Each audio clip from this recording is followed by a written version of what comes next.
Howdy y'all and happy Veterans Day. Have any veterans out there who have served and who are currently serving? Thank you for your sacrifice. Your sacrifice has not gone in vain because freedom is not free without you.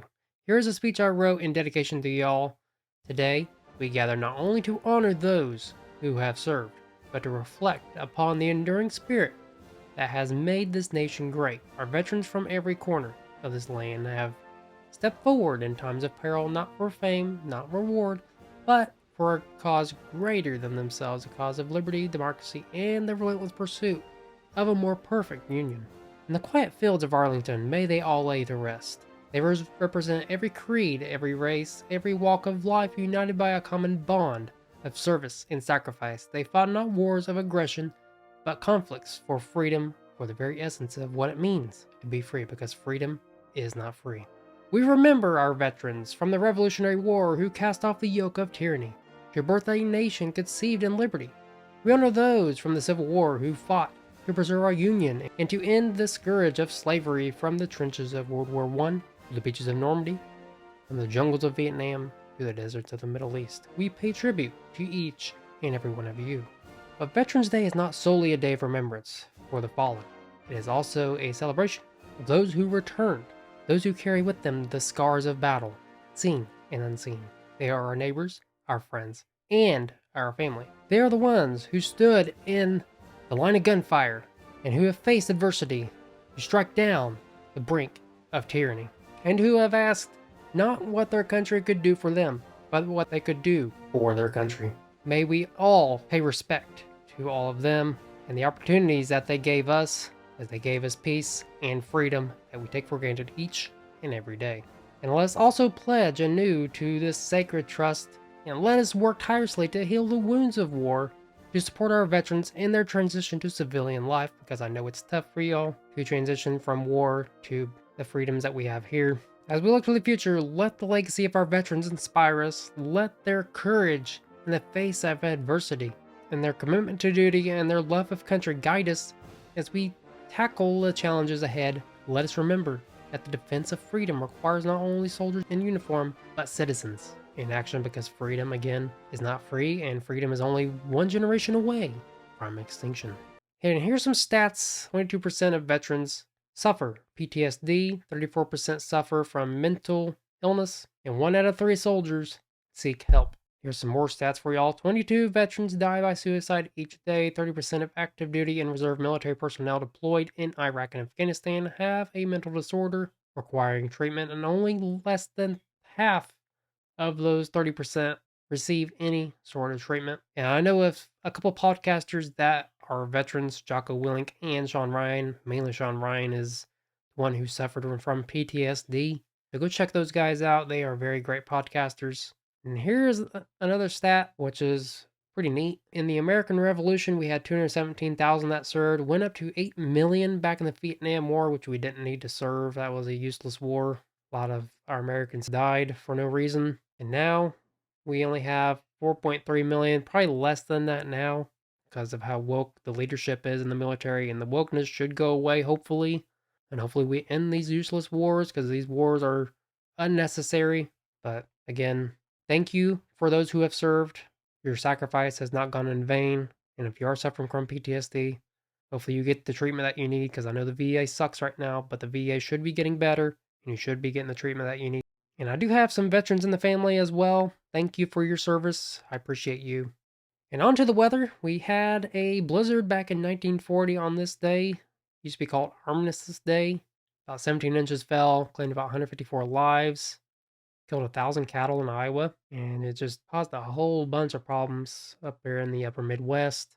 Speaking of snow, we actually had a surprise blizzard over in New Mexico and southeast Colorado last week into this weekend. Now, I didn't put up a bread and milk alert just because this was a very surprising snowstorm. I didn't expect it to turn into a blizzard, but it did. You can see it caused about 2 feet of snowfall.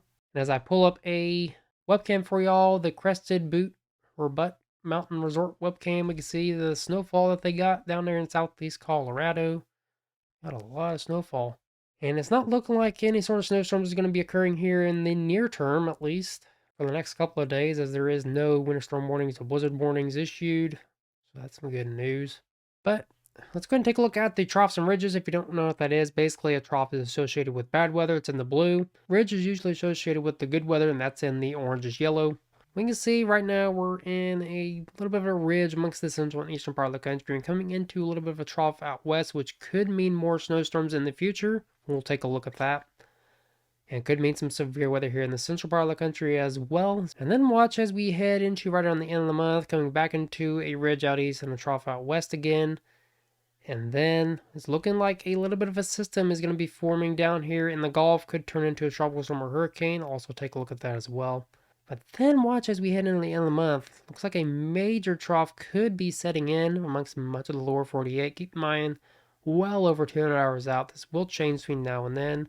But this could mean a major drop in the temperatures here very soon, especially as we head into right around Thanksgiving time. Taking a look at that as well. First, let's going to take a look at the tropics as we do have a 10% chance of formation in the next couple of days, and next 7 days we have a 50% chance, pretty good chance of any sort of tropical storm formation. Keep in mind nothing is formed yet, but there is a pretty good chance of formation down there.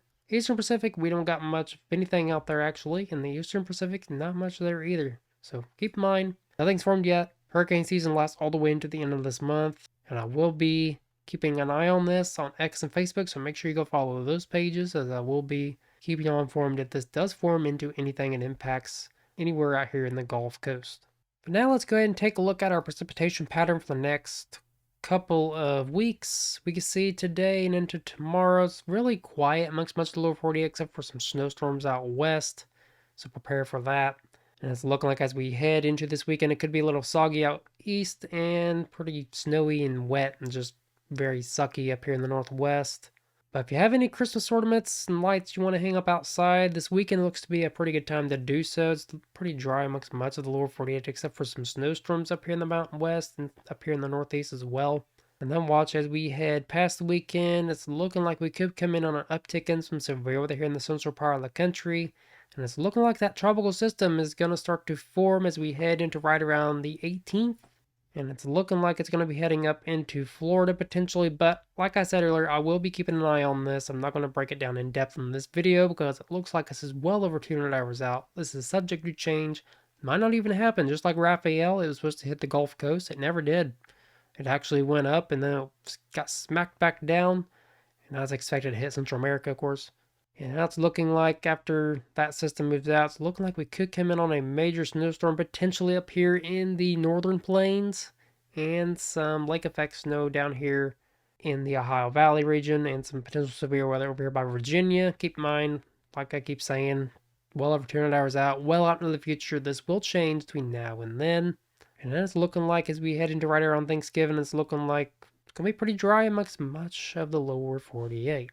And as we take a look at the 6 to 10 day precipitation outlook by the Climate Prediction Center, we can see much of the lower 48 is going to be well above average, except for the East Coast. Next 8 to 14 days, really the same story, except it's going to be pretty dry up there by Montana. With above average precipitation expected, it's good for those drought conditions, as much of the lower 48 is in some sort of drought conditions. We can see the risk for heavy snowfall on the 16th and on the 22nd going to be in store out west, so prepare for more snowstorms if you live out there in the mountain west.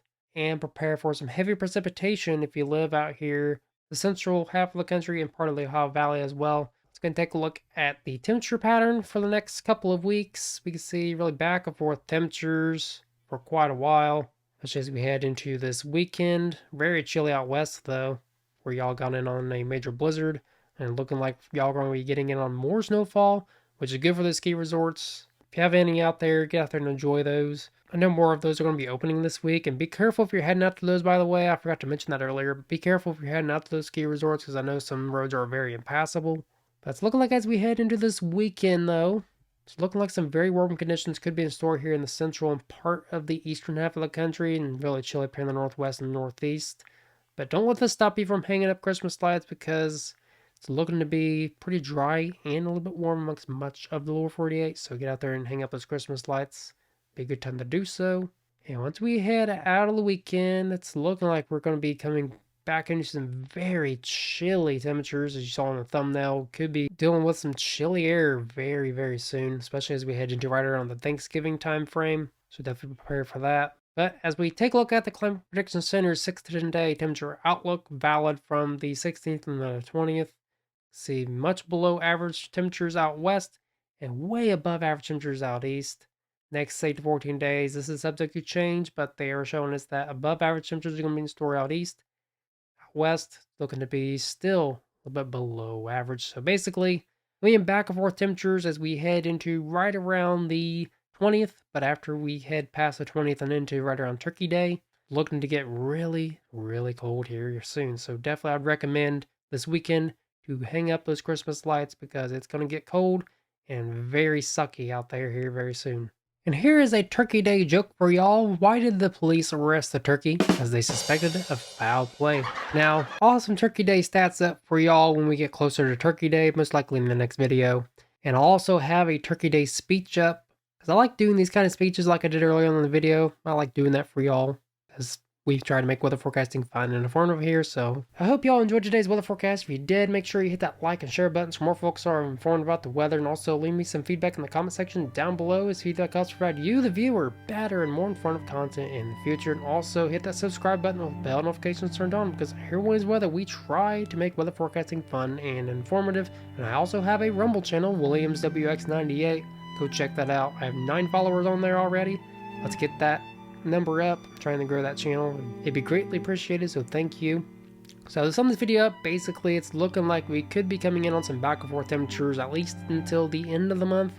So we could be coming in on a very chilly Thanksgiving. As far as precipitation goes, it's not looking like any major snowstorms is going to be in store out west, although an uptick in some severe weather could be in store as we head into the middle and end of the month. We'll definitely be aware of that. And as far as the tropics go, it's looking like we have a system down there, which is definitely something to keep our eye on, and I will keep an eye on that if it does upgrade into a tropical storm. So again, happy Veterans Day. Any veterans watching, thank you for your service. Your sacrifice has not gone in vain. We appreciate y'all here. As we all know, freedom is not free. So again, like, comment, subscribe, and until next time, appreciate all y'all for watching, and never stop forecasting.